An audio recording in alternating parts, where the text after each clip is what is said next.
upigwe Yesu, ama ukipenda usifiwe Yesu. That is actually what it means. Kama hujapatana na hiyo Greek, don't worry yourself, all right?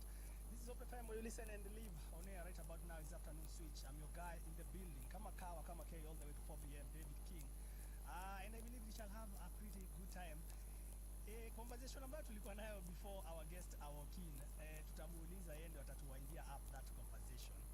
But that being said, it's time now for the switch relationship segment of the show. We are live on Facebook, on YouTube, and on X, formerly known as Twitter. Boni yako hapa already. Kwa hivyo we will move right to it kwa sababu we have no time to waste. Wanasema masaa ni machache. Karibu sana Boni. I think for purposes za mtu ambaye hajakumit before, unaweza just gotea wadau. Yeah. So mimi niko Boni. Of course, tunaanza testimony na kusema nimeokoka. Kabisa. Amen. Amen. Yeah. So again, I'm Boniface and I love sharing about authenticity. Yeah. I am a coach, I'm a trainer, I'm a pastor, I'm an author. I think ni vizuri niseme pia mimi ni baba ya watoto watatu. Yes. Yes.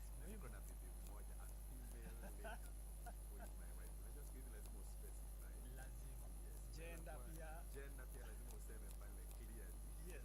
So I have married a beautiful wife called Mary. Wow. It's always a joy to be here. Amen. Karibu sana. Asante sana. I really loved the conversation ambayo mlianza na Karis Yes. on toxic relationships. Hiyo jina toxic ikitajwa, Yes. many young people wanataka kuplug in. Yeah. Kwa sababu siku hizi we are living in such a time when kila mtu anataka kusema, "Msanii alikuwa mtoxic. Msanii ni mtoxic." So I think it's appropriate to have such conversations, especially na mtu kama wewe ambaye uko in that field. Yeah. Unasema you deal with authenticity. Yes. I think toxicity ni kama the opposite of The opposite. authenticity. Yes. Kama uko real, Yeah. you Not tend to toxic. be very toxic. Not toxic. Yeah, and wakati mlianza last week na Karis, Yeah. I loved what you mentioned about characteristics za a toxic person. Yes. And even as we continue, napenda every listener pia ajiangalie. Yes. Usipoint watu useme ule msee ni toxic. Yes. Nikitaja hizi 4 pointers, ujichunguze. Ujicheki. Boli ulijazz bana. Asante. Ya kwanza ni mtu anafuel your weakness. Hey, hiyo ilikuwa serious. Yeah. Ukisema wase wenye God amesend into your life, Yeah. they fuel your righteousness, not your weaknesses. So ukiwaipata msee mwenye ameingia life yako and then passion ya kufanya the right thing imeenda chini, Yeah. passion ya kufanya the wrong thing imeenda juu, Yeah. you need to question who you're living with. You're in Most trouble. probably you're dealing with something Yeah. And therefore toxic. toxic. As long as mtu hayuko in God's will, they are Yes, toxic. toxic. Right? Yes. Number 2 kasema they are emotionally reckless. Yes. Yes. Na tukasema God gave us feelings, Yeah. but he did not intend for us to be governed by feelings. Because if we were to be governed by feelings, Yeah. ningekuwa nikiingia hapa Malkini ukisikia kupiga kibare na kupiga kibare, Unanipiga. right? Yeah. So that's why God alipea feelings na Yeah. akatupa self-control. Ni kama vile gari na udangwa inapewa horsepower lakini inapewa braking system. Because horsepower bila braking system Yeah. inamaanisha hiyo gari ukikanyaga mafuta Ni ajali itakupeleka tu. to your death. Yes, yes. So we say people who are emotionally reckless Yeah. are toxic because they are an accident looking for a place to happen.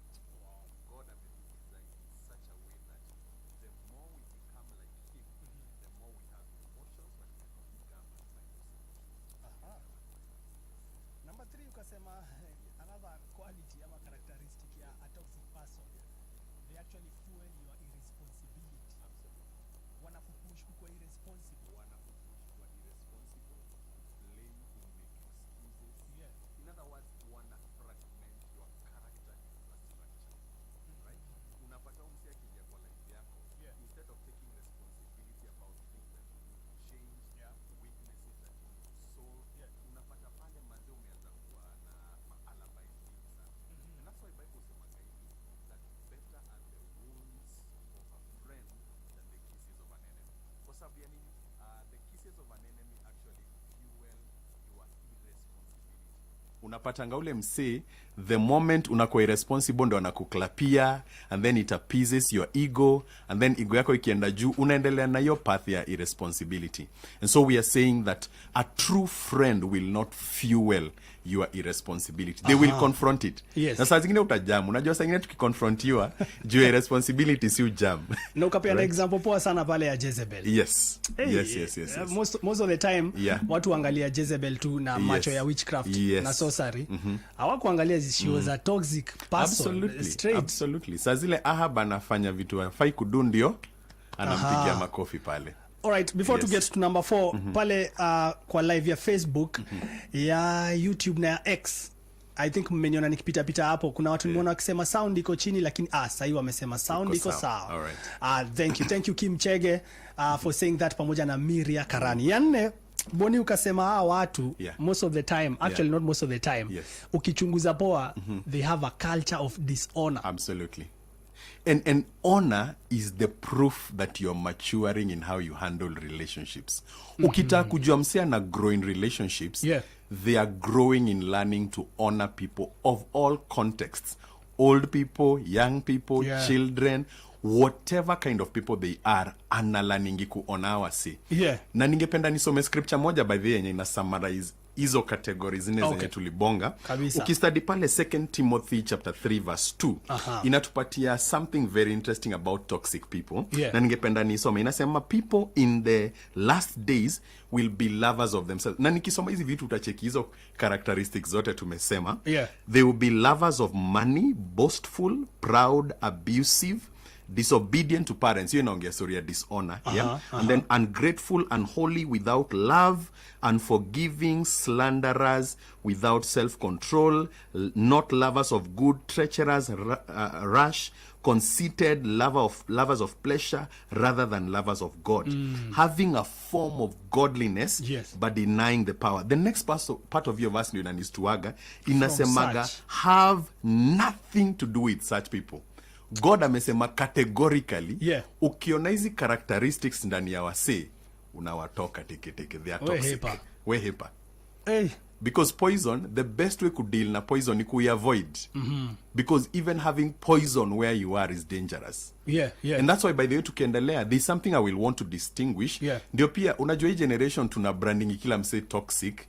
Because we assume that just because a relationship is difficult is toxic. It's not necessarily true. By the way, all relationships inakuwaga na some level of difficulty. Ziko na challenges zake. But that does not mean that a relationship is toxic. Lakini hiyo verse hapo tumepewa profile ya wasi toxic wenye God anasema have nothing to do with those kinds of people. And okay, before we get to ya leo, there's something you mentioned about anger, right? Na ukasema mtu akona anger problems, they are just one letter away from danger. And uka explain in a very candid way how that anger is just a step away from murder.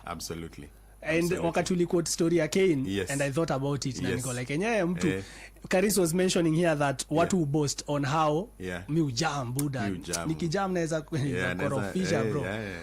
But it's not something to be proud of. It is not. And we are not talking about necessarily the anger, the emotion. We are talking about that when you become angry, unakuwa lose control of all your faculties. You cannot think, you cannot reason, you cannot control yourself. At that point, then now you become a very toxic person. Because msiamejamu your level, there is nothing constructive that can come out of that kind of anger. Na ndio tukaquote James pale tukasema, the wrath of man does not produce the righteousness of God. Yes. Awesome. Yes. Asante for that recap, Boni. Yes. Let us get to the matter of today. Handling toxic relationships. In the event that nimejipata niko ndani. First of all, kama umejipata uko ndani ni kumaanisha au kufuata scripture Boni alitaja hapa ya Proverbs.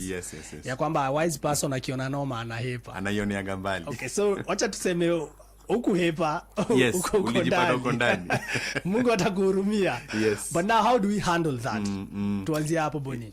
And I would want to begin, I think I want to just talk a little bit about certain things that people misunderstand and they assume that they are in a toxic relationship.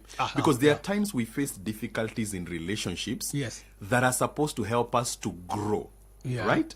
But sometimes because human beings hate responsibility, tunasemanga umse ni toxic. Manze umse na need kumtoka. Badala ya kusort out hii issue. Bala kujisort out ucheki ile issue na raise. If it's an area you need to grow, unamblame. Na hiyo ndio kitu Adam alifanya. Sa zile Adam alipatikana ngori pale kwa Garden of Eden, instead of actually taking responsibility, he actually made Eve to look like she was toxic. Alisema, the woman that you gave me made me do it. And that's how part of how you know that as human beings, kuna ka culture to inherit from Adam, mali we quickly say that somebody is toxic when we don't want to take responsibility. So before we talk about toxicity, let's handle that first and talk about what are some of the things that sometimes we can face in a relationship that are not necessarily toxic, that we can easily cause toxicity. Call toxicity, and then to seme manze umse na need kumtoka, instead of saying, what is God challenging me to do to grow? And we are saying this especially for a lot of young people, like when they are dating, there are certain things they'll see, na sababu watai kugrow, waseme manze umse, manze naona ni kama sipendi vibe yake haiwezi. Na kumbe ni wewe umekataa ku step up into a certain level of maturity.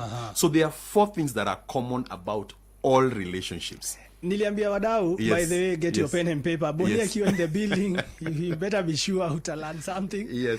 Na lakini pia in this digital age, ukienda Facebook na YouTube na X, formerly known as Twitter, later utapata hiyo story.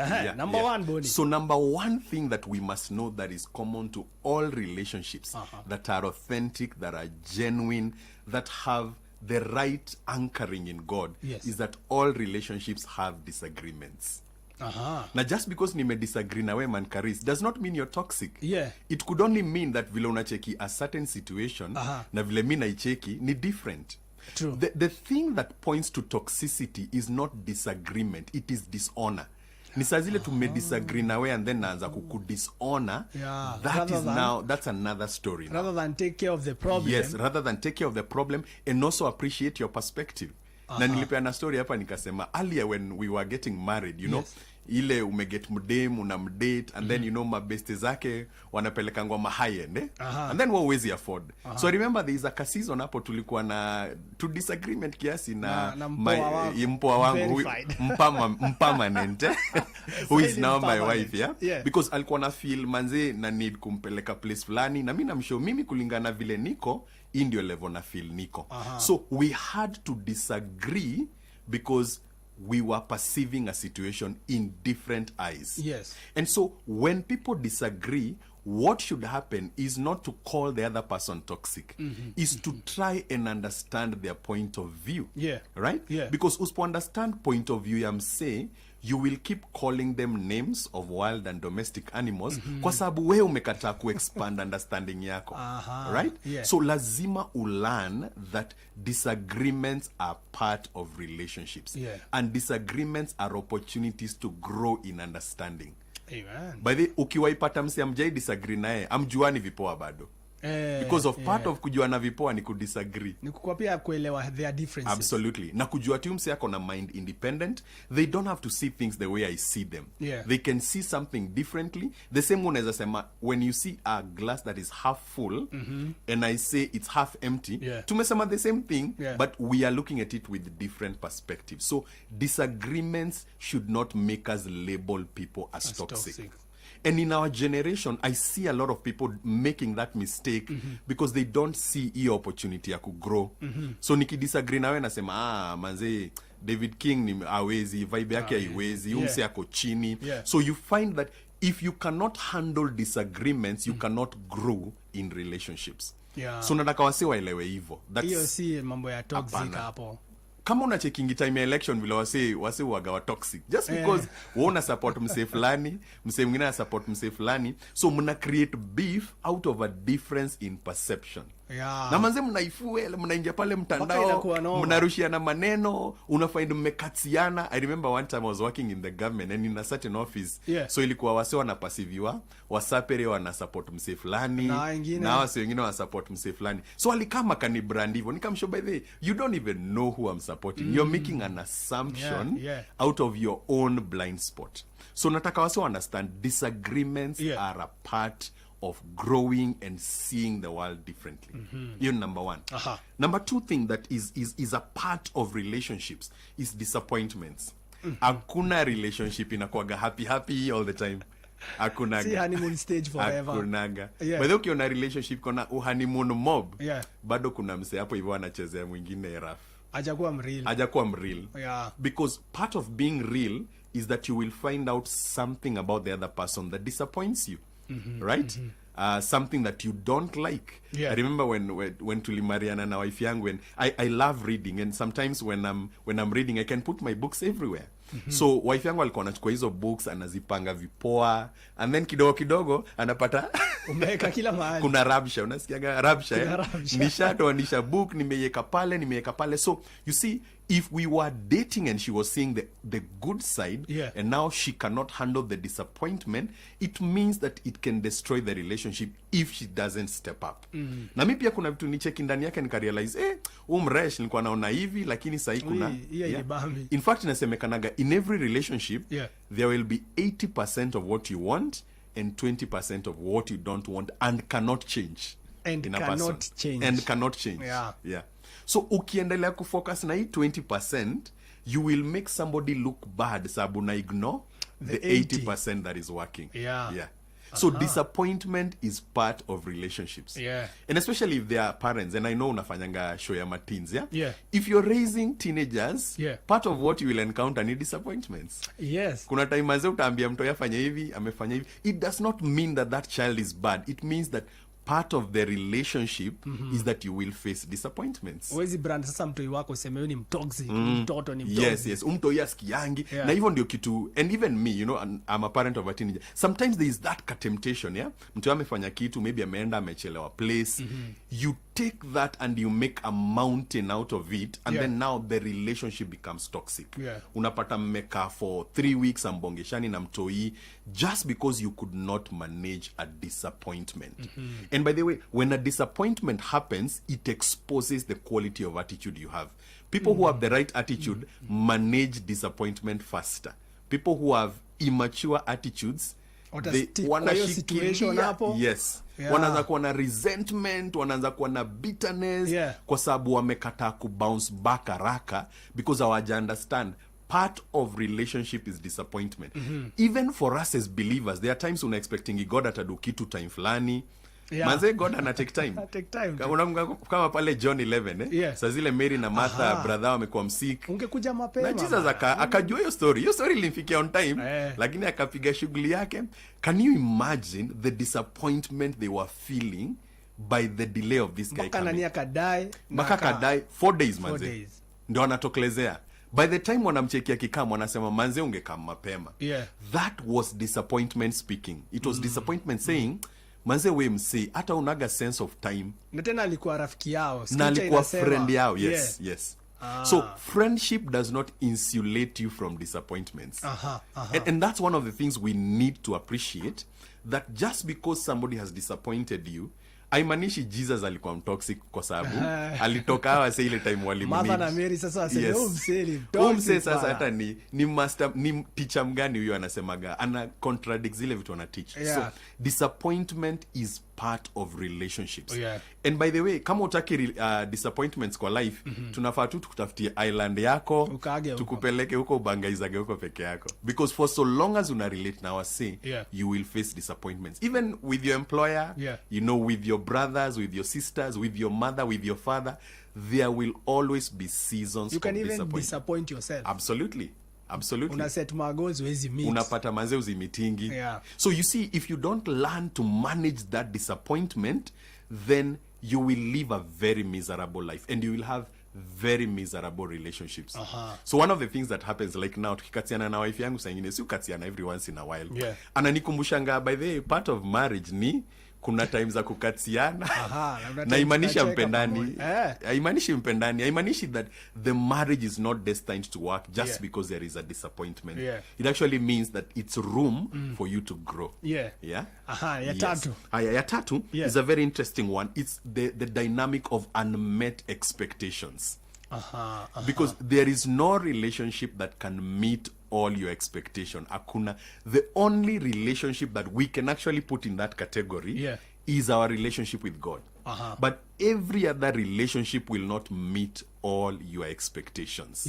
Kuna vitu uta expect upate manze Aizi fika bei, aizi fika yo standard yenye umeweka. Yeah. And that does not mean again that somebody is toxic. No, it just means that they are limited as a human being. It just means that there are areas you need to adjust your expectations. Yeah. Because sometimes it's not even that somebody cannot meet your expectation, is that mali umeka your expectation, maybe ni angel to anaweza meet. Ikoko tu kwa roof. Yeah.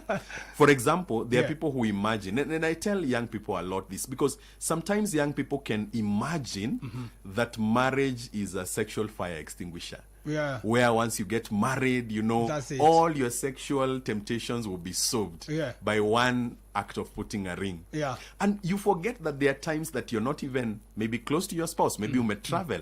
So if you did not adjust that expectation early, then it means that ukiingia marriage utakuwa na noma mbaya. Utakuwa na shida. Yeah. Because utakuwa natafuta ma ice cubes sasa ndio cool down. But we are saying it's an issue of just managing your expectations. Why? Every relationship has unmet expectations. And that does not mean that the other person is toxic. Nice one. Thank you so much, Bonnie. Yes, sir. At this point, it's 30 minutes after 3 p.m. Tutapata some business news. Good people, we are live on Facebook, on YouTube, and on X. Tukirudi, Bonnie will be giving us the fourth point. Alafu tutakuwa tunaingia straight to handling toxic relationships. Absolutely. In the event that uko ndani, what do you do? Remember, this is Hope FM. You listen and live on air. Is Afternoon Switch Relationships Edition. My name is David King. Shajara ya biashara. Mchana mwema msikilizaji.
Tony Jiwe right there with Sishikiki getting us to 24 minutes to the top of the hour.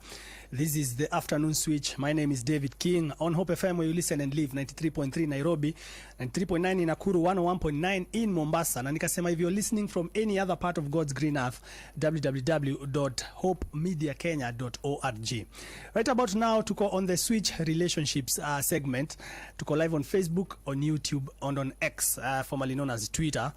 And we have Mr. Boniface here Nyoike taking us through. Na acha niwaambie kama hujabarikiwa up until now, chill tu utapatana na baraka yako, right? Karibu sana Boni. Thank you so much David King. For our listener, kama sasa ndio umejoin in, Boni was pointing out 4 things that ukiona in a relationship, usibrand the relationship toxic. Yes. Ama the person as toxic. Yes. I like that tulisema tuanzie from there. Tuanzie from there. Because tukisema to handle without having that knowledge, many people kwa sababu ajui mambo ya disappointment, ajui that naweza kuwa disappointed in this relationship, atasema mseni mtoxic, nimemwacha bana. Unaona? I like that. So tulikuwa tunatafika number 4. And why we are talking about this is so that msea sianze kuchukua malaria queen, una treat homa na malaria queen. Because if you don't understand what a toxic relationship is not, you will start applying things that you should apply in a toxic relationship on a relationship that is not toxic. And what that will do is that it ends up hurting you and hurting the other person, because you're trying to treat something that is not there. So tumesema lazima wasiwa kwe na hiyo foundation, because your perception determines your operations. Vile una perceive mse, the moment imekuperceive as mse toxic, kuna vile nda relate na wewe, kuna vile nda eka certain, you know, walls or even certain reactions that if I perceived you differently, probably singeza kufanya hivyo. And that's why it's very important to understand this is toxic. This is just a difficult relationship season. Ni kama life. Kuna times life inakuwaga tu na challenges zake. So hatuwezi anza kusema, oh, you know, life is not working anymore. Life is hopeless, you know. We must be able to distinguish between toxic relationships and difficult relationship seasons. Yes. Yeah. So tumeongea about vitu tatu so far. Yeah. So let me quickly just mention them again. Yeah. Disagreements. Tumesema just because you disagree with somebody does not mean they're toxic. In fact, the best relationships are where people can disagree but still honor each other. Yeah. That I disagree with you but still heshima yenye nimekupatia kama David King Inabaki. Aishuki. Yeah. You know, I know that you have the right to have your opinion, you have the right to have your perception about an issue and all that. And then tumeongea about story of disappointments, that everything that is good has a side of weakness. The only thing that does not have weakness, again, is God. Is God. But a human being will have weaknesses that may never change. Yeah. And this is where, again, we get in trouble, because we try to change somebody's weakness and then we get frustrated and then we call them toxic. Yeah. Right? Yeah. Because the only person who can change a human being is God. You cannot change a human being. And so once you learn to manage the disappointments that come with the person that you're dealing with, then you will have better relationships. By the way, the reason why we experience disappointments in relationships is because there's an area we need to grow in inaitagwa emotional resilience. Emotional resilience inamaanisha that I am able to expand my mind nifike mali scripture usema love covers a multitude of sins. That naweza ona msee amefanya a certain mistake and I am able to overlook it because I have grown emotionally and I have grown spiritually. So I don't start calling them toxic just because nimekataa ku grow. I'm able to see them and allow them. I think Boni ume point out kitu very serious. Kuna many believers ambao wame grow quote and quote grow quote and quote spiritually lakini emotionally mtu wa kureact at any moment hatuwezi sema umegrow kiro hata kama umejazwa roho na quote ma scripture.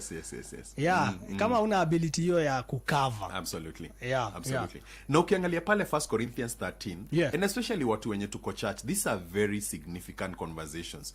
Unapatanga, and these are things that don't just affect people like when they are dating, it even affects people when they are serving.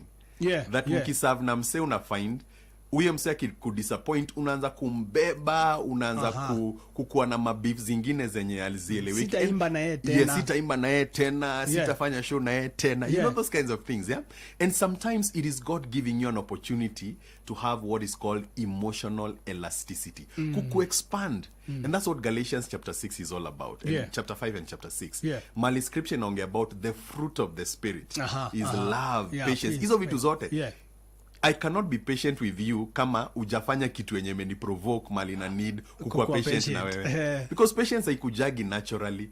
There has to be a scenario that forces me to stretch. So we are saying disappointment, disagreement, and then we talked about unmet expectations. There is no human being in this world that can meet your expectations all the time. The only people who can meet your expectations all the time are people who don't exist. So kama na exist inamaanisha somewhere along the line they will not meet your expectations. The question is, if they don't meet your expectation, do you have the maturity to see them beyond that one moment when they did not see your expectation? Because saa ingine si wanza kulabel wase na tunawa classify kwa sababu tu alishindwa kumeet a certain one moment. By the mwambia wase, like for example, when you're doing your wedding, like when I was doing my wedding, that's about 15-16 years ago. Kuna wale wase umeinvite kwa committee na unajuaga ni mabesti zako kufa kupona, wata come through. Umekuwa kwa committee zao and then unafind pale, that's when they don't respond to your messages. And the temptation is for you now to begin to judge them based on a moment. That they didn't meet that expectation, that these people hata wakwangi mabeste zangu, they are not reliable. And this is what we are saying. The more you grow, the more you learn to see people beyond a moment. Right? And that is what shows that your mind is maturing. Your ability to see people the way God sees them is maturing. And that's why God loves us. Do you know why God is able to love us? Because He's able to see us beyond our moments of weaknesses. Kwa nini God alisema David ni a man after his own heart? God alikuwa anajua David atacommit atachoma tu. You know, in a vulnerable moment. God alikuwa anajua David atafanya vitu hazitamfurahisha, but God was looking at the life of David with the lens of mercy beyond a moment of weakness. And it takes growth in Christ likeness for you to be able to do that. So wacha niseme ya nne very fast so Number that tusishiwe na time kama hatujamaliza. So the fourth thing that people must always know, and this is not a sign that a relationship is toxic. Every relationship involves pain and work. Every relationship involves pain and work. From our relationship with God to every other relationship. I think, Bonnie, it's important for us to mention, tukisema relationships, we're not really talking about ati girl boy, like, no. you know, ati mse na mpoa wake. Yes. We are talking about, actually, life is made of relationships. Life is relationships. Ukiangalia hata the 10 commandments, Exodus 20, they're about relationships. The first 4, your relationship with God. The last 6, your relationship with people. So ukisummarize na uangalia hata ile kitu Jesus alisema. Jesus aliulizwa, which is the greatest commandment? Ali narrow it down to relationships. So the moment we understand that life is relationships, then we are able to know that the one area we must learn the most is the area of relationships. Unfortunately, si wanza kutafuta knowledge na wisdom ya relationship in moments of crisis. And that's the worst time to start looking for wisdom for relationships. Because manze utakuwa na heartbreak kama 1 million. By the time unaanza kutafuta ujanja yenye God ametupea ni gani, wisdom yenye God ametupea ni gani. The time to seek wisdom is before a crisis comes. When the crisis comes, it's too late to seek wisdom. Because your mind already is not in the right frame, right? And that's why we are encouraging our listeners that, look, seek for wisdom early. Understand some of these things early. So that even, for example, the young people that are looking to get into marriage, when you disagree na mmemariana, msianze kuanza kufikiria divorce haraka. Ati we hata ningejua uko hivi, singe kumari. Just because mse amefungua toothpaste, ameacha ile kifuniko kwa kitchen, sijui the tube, socks sijui iko wapi. You need to understand how do you build the wisdom capacity to handle these things so that your relationship life can be better and healthier. So tumesema the fourth one is that pain and work is what relationships are about. You can never build any relationship that is worth your time without pain and without work. Whether you're talking about your relationship with God, your relationship with your girlfriend, your relationship with your wife, it all involves pain. And where does the pain come in? Pain comes in with the death to self. Self haikufangi bila kusikia uchungu. You know, if you do something that I didn't expect you to do and I need to respond in a godly way, it will demand that I die to self. Now, iyo kudie to self inakuwaga na uchungu fulani. Then, in addition to dying to self, kuna kitu ingine inatangwa dying to pride. Pride haikufangi bila pain. Lazima usikie ka uchungu fulani, because by nature we love doing things that are good for us. But the lens of how God wants us to operate our relationships is you think about your neighbor before you think about yourself. Philippians chapter 2. And that is where the pain and work comes in. Now, where does the work come in? Work will come in this sense that, for, you see, those 3 things we talked about, disagreements, disappointments, and expectations. There are certain areas I need to work on myself to grow so that your disappointments and your inability to meet my expectations does not affect me the same way. Tumerelate 10 years, na bado kitu ya 10 years ago bado inanijamishanga. Sija grow. So there has to be work. I have to put in work in asking myself, where do I need to grow in my attitude? Where do I need to grow in understanding, empathizing, you know, and as trying to see things from your point of view? Because if I don't put in that work, I will keep blaming people for failed relationships without seeing my contribution to those failed relationships. Sijui kaushaona wasiwaga ma serial heartbreakers. Na wajaiangalia wakajiuliza, kwa hizi relationship zote mi ndio common denominator. So una find part of what is the problem with those people is that they don't want pain and they don't want work. Relationships produce when you embrace pain and you learn to work on yourself. So uki discover that those 4 things don't mean that people are toxic. Then you come, and by the way, part of pain is having difficult conversations. Unajua sana sana wasa wakikatiana, especially watu wa church, si upenda kuweka vitu under the carpet, you know. Escapism, cover up, you know. So noma ikihappen, instead of we have a difficult conversation to solve it, unaanza kuona tu kuna vile wasa wanatritiana, acha nitaenda kuomba. Yes, wacha nda pray about it. Na hiyo kupray ni kugossip maybe, you know. But we don't want the pain of having those difficult conversations. Yeah. And it's in having difficult conversations that we grow.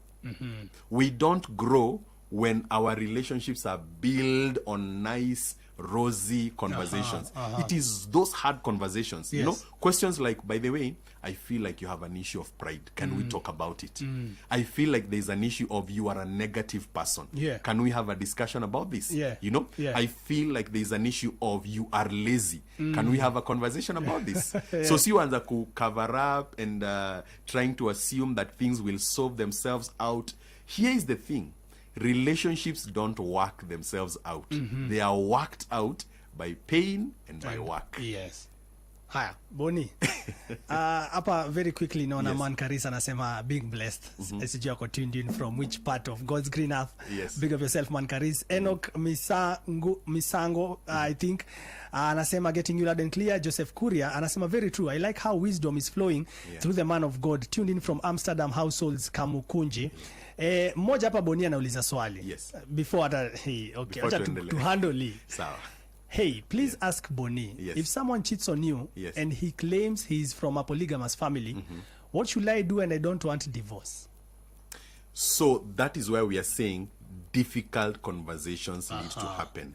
Because the moment somebody makes that kind of a mistake, and then now they are blaming, you see, we were talking about blaming as part of toxicity. Yeah? Yes, yes. They, instead of taking responsibility and saying, hey, I did this, it's not right, and it's an area I need to work on, Yeah. then it means that that person is a person that may continue inflicting pain on you.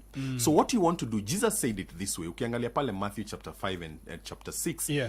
Aliongea akasema, if you disagree on one thing, now confront msee, msee akatai kutake responsibility, Yeah. that's the point at which you engage a third party. Yes. Because now, if somebody is blaming, you know, their past anasema polygamous polygamous family, Yeah. and of course we know kuna kuangana story ya generational patterns, but even with the existence of generational patterns, it does not absolve you of the responsibility of saying, what do I need to do not to repeat the history? Yes. Na ukiona mse mwenye na blame the past, huyo ni mse bado hayuko willing to change. And that's why at that point it is not safe for you to solve the relationship issue with them.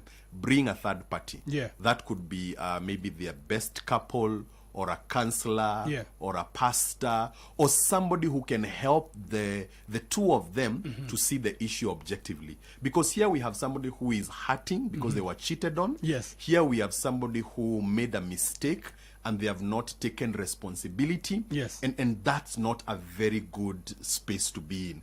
You need an external third party to speak into that situation. All right. And that's important to do that. And it takes a lot of courage to do that. To Yeah. confront that person and mwambie, by the way, you cannot blame your past. Yeah. We need to solve this issue, and here is where we are going to begin that journey. All right. So that's a hard conversation, yeah. Thank you, Boni. And Yes. I believe the listener right there umesaidika. Boni, at least tutajie moja ya handling toxic moja ya- relationships mahala. Whatever you were saying was very important. Yes. I believe pia ni Yeah. njia ya Mungu kubariki someone out Absolutely, there. absolutely. Someone needed to hear that before I get to point ya kusema, okay, how do I handle this toxic? Yes. Unaona ashai brand. Yeah. But Yeah. hajui kama Yes. ni toxic or not. Yes. Okay, yes. So I want to just quickly maybe say one or two things in light of how do we begin handling toxic people. And of course, I gave that foundation so that we can understand what are not toxic relationships. Yes. So we handle them differently. Yes. But now, when it comes to handling toxic relationships, the first thing you must have is awareness. What is the awareness you need to have? Yeah. The number one awareness you need to have is, what is the toxicity in that relationship? How is it affecting you? what are the things that you have done to enable that toxicity. Yeah. Because ukirealize moto inachoma place, na utaki yo moto iendelee kuchoma place, the first thing you need to do is to stop enabling it. Yes. Ukienda mwagilie petro pale kwa ile moto, Yeah. ile moto itaendelea kuwaka, and it will do more damage because you acted without a sense of awareness. So Yeah. the first thing is to realize that you need to be aware of what's going on. What is the toxicity? How is it affecting you? Yeah. What has been your contribution? Because wherever you find toxicity, kuna ule msi amekuwa mtoxic, and there is how you've contributed. Yes. Kwa psychology, there is something called enabling behavior. Yeah. That neza realize when ni mse muongo, and then nikisha realize when ni mse muongo, instead of confronting you are lying, Yeah. naanza kusema, na by the way, maybe anadanganyanga ndio asini hurt. Aha. Maybe anadanganya juu ananipenda, anatry kuprotect emotions Unakuwa zangu, an right? enabler. Yes, you become an enabler. Yeah. So if you're not aware, then it means that you cannot deal with that toxicity. And part of the awareness is asking yourself very hard questions. Yes. Mara nyingi, we look for reasons to explain what is happening other than asking ourselves hard questions. Ukienda kwa daktari, maybe uko na bacterial infection, Yeah. which is a sign of toxicity in your body. Yeah. Part of what they do is to ask yourself, they ask you certain questions, Yes. ndio waweze kujua root ya hii kitu iko wapi. Yeah. Because if you don't understand the root of the toxicity, you will not be able to handle it. You will keep complaining about it, you will keep blaming about it, you will keep having pain about it, and then you will never be able to solve it. Yeah. And there are several things that happen when people don't have awareness that, number one, they are in a toxic relationship. Yes. And these are things that shetani upenda sana because they move people away and away from the will of God. Yeah. And number one thing that people don't do when they are not aware is that they begin to have resentment. Unakuwa kwa relationship, unaendelea kubuild unforgiveness because you're not willing to deal with the issue. Yeah. So unapata mse ako kwa in a relationship, but the level of bitterness they have, the level of unforgiveness they have, the level of resentment they have is impossible to understand. Yes. I once talked with a couple. They were actually a dating couple. Yeah. And the gentleman alikuwa na porn addiction, and the lady got to know about it. But instead of dealing with it, Yeah. now she started feeling like, Jamaa, the reason why he goes to watch pornography is because I'm not enough. And they're not even married. Now I'm thinking, look at how she's handling the issue. yeah. She's not even touching the real issue because awareness yake iko chini, or awareness yake iko in the wrong thing. Yeah. Anaanza kuona like she's the reason why this guy is having this behavior. So her level of awareness is now fueling resentment, right? Yes. And that's a dangerous thing. And let me read one verse, by the way, Yeah. that tells us what happens when we don't have awareness and we begin to have resentment. Job chapter 5 verse 2 is a very important verse. Look at what it says. It says, resentment kills a fool. Now, that verse says three things that are very interesting, yeah? Number one, living in resentment is living in foolishness. You cannot be walking in resentment and say that you're walking in the plan of God. Because plan ya God ni love. Where there is no love, where there is resentment, unafikiria vile utaget back at somebody because of things they've done to you. Yeah. You are walking down the path of foolishness. The second thing it says is that it kills you. The moment you allow toxicity to become resentment, because toxicity is external, resentment is internal. Toxicity ni saa zile hii glass iko na poison. Resentment ni saa zile nimekunywa hiyo poison. Yes.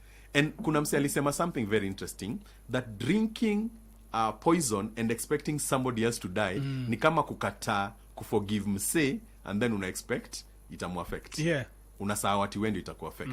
So the first thing we are talking about awareness. You must know what is the source of this thing. Yeah. Because you cannot confront what you have not identified. Lazima we identify na ukue aware, this is my part in enabling, this is their part in being toxic, this is what I need to do to step up into it, right? Yes. So the number one thing that people must do is become aware. Become aware. Na junaona maidha kuna vile zimetupa kisogo. Lakini nimependa Yes. the direction ulianza nayo. Yes. Very important. Yes. Ndio most people before hata to get kwa kukuambia kukuwa aware. Yes. Usi brand kitu toxic Absolutely. yenye si toxic. Absolutely. Usiseme umse ama this relationship is toxic and it's not. Before you Yes. came in, Boni, Yes. we were looking at something. Is the financial status of someone Yes. something to be considered Yes. before you get into a relationship? Able to pay your pointers on that. Financial status is a very relative term because many times people think they need a certain financial standard for them to say they are ready for a relationship. Yeah. The question I ask people is, what if you get married and maybe ulikuwa na job fiti and then the financial standard goes low? What do you do then? Yeah. What is more important than financial standard is three things that I usually talk about. Number one, vision. Vision is more important than your financial standard. Yes. Mse anajua mali anataka kwenda na life yake, they have an opportunity to grow their finances. Yes. Number two is discipline. Yes. Before uangalie ile domsi yako nayo, look at their discipline in handling what they have. Yeah. Because if they have a lot and they don't have the discipline To handle it. that is the match it will become. Itaendelea ikienda chini. All right? Yeah. So kuna vision, Yeah. kuna discipline, Yes. and then number three, kuna passion for growth. Those are three things that are more important than money. Yes. Because with those three things, money is attracted to those three things. And where those three things are lacking, hata do ikikuwa mob, Inapata mabawa. inapata mabawa. Hey. So vision, discipline, and the passion and the passion to grow. to grow. When I got married, maybe I can say this in closing. Yeah. Kama wife yangu angenirate na story ya do, manzi angenitoka mapema. Angekuwa disappointed. Umesota Sorry, ba. umesema disappointment. Yeah. Angekuwa disappointment. But she was able to see that I had a vision of where I want to go. She was able to see that I have a passion to grow. Yeah. And she was able to see that there are certain disciplines that are regulating how I engage financially. Usiwahi kuwa deceive na msi amekupeleka pale Java amekubaya pizza. Pengine ni ndo ya mshwari. Bana. Yeah. Asante sana, Boni. Thank you so for much. making time to be here. Thank you so much. I think by God's grace, God enabling us next week, Yes. tutaendelea from there. Tutaendelea Number one, na. tumesema ni awareness. Awareness. You have to be aware. Yes. Na pia ukwe aware that am I an enabler? Absolutely. Right? Absolutely. Naona Kennedy Kimani on the other end, ready to give us the latest in the news. This is the afternoon switch. Tupatane kesho, Friday edition, afternoon switch, actually from 1 p.m. all the way to 4 p.m. My name is David King. Grace and peace. Grace and peace. Upe FM. It's now 4 p.m. Listen and live. A revival is breaking out.